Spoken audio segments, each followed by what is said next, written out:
It's so easy to blame the system and so easy to blame DCS for not noticing these signs or not picking up on these signs, but how can the community notice?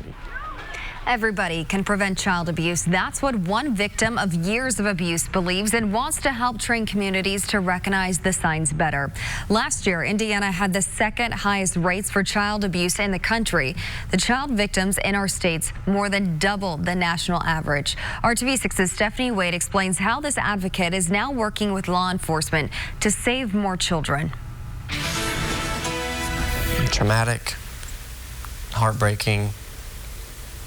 Years of sadness. For 13 years, Matthew Pfeiffer and alone and his two sisters were molested and abused by their adoptive parents. And it was like severe, almost corporal punishment kind of abuse. Locked in their rooms for more than a decade, countless beatings with rocks, branches, anything they could find. The adoptive parents kept telling us what they were doing was normal, and us being homeschooled, we had no idea of knowing that it wasn't actually normal. It was his brave sister Emily who escaped one day when they were running errands and alerted someone who called the police. It was about 2 blocks to the community school of the arts where this director was at, and we told our adoptive mother that she had gone to the bathroom. 2 years and 8 different foster homes later, just 1 month after Emily aged out of the system, she committed suicide.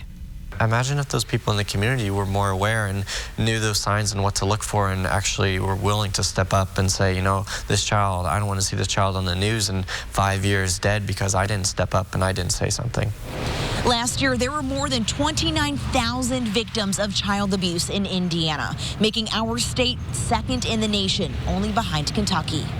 My belief is that everybody can prevent child abuse, from the cashier at Walmart to the law enforcement officer on the street. That as his mission, Pfeiffer started a nonprofit called A Voice for Kids, where he meets with schools, churches, foster and adoption programs, and shares habits kids who are abused might form, like hoarding food, secluding themselves. So I was beat a lot as a kid, so I would flinch or put my shoulders up and my head down it was a reflex. If somebody was walking behind me, I was going to expect a blow. He also created his own training program for police officers and shared it with the Delaware County Sheriff's Office. But in my case, I reached out to law enforcement 4 different times. It was those hang up 911 calls. I vandalized my dad's car, so to speak. It was just opening up the driver door, airing out the back tires, and I put the stuff in the console and strew it all over the ground. The overwhelming majority of law enforcement officers, they wouldn't even think about that. Well, why are we going back to this house for the 3rd time in 2 weeks? Because somebody's letting air out, their tires, and you just don't think to interview the kids. So at the end of the day, if I can save a life, that's super important for me. Working for you, Stephanie Wade, RTV6.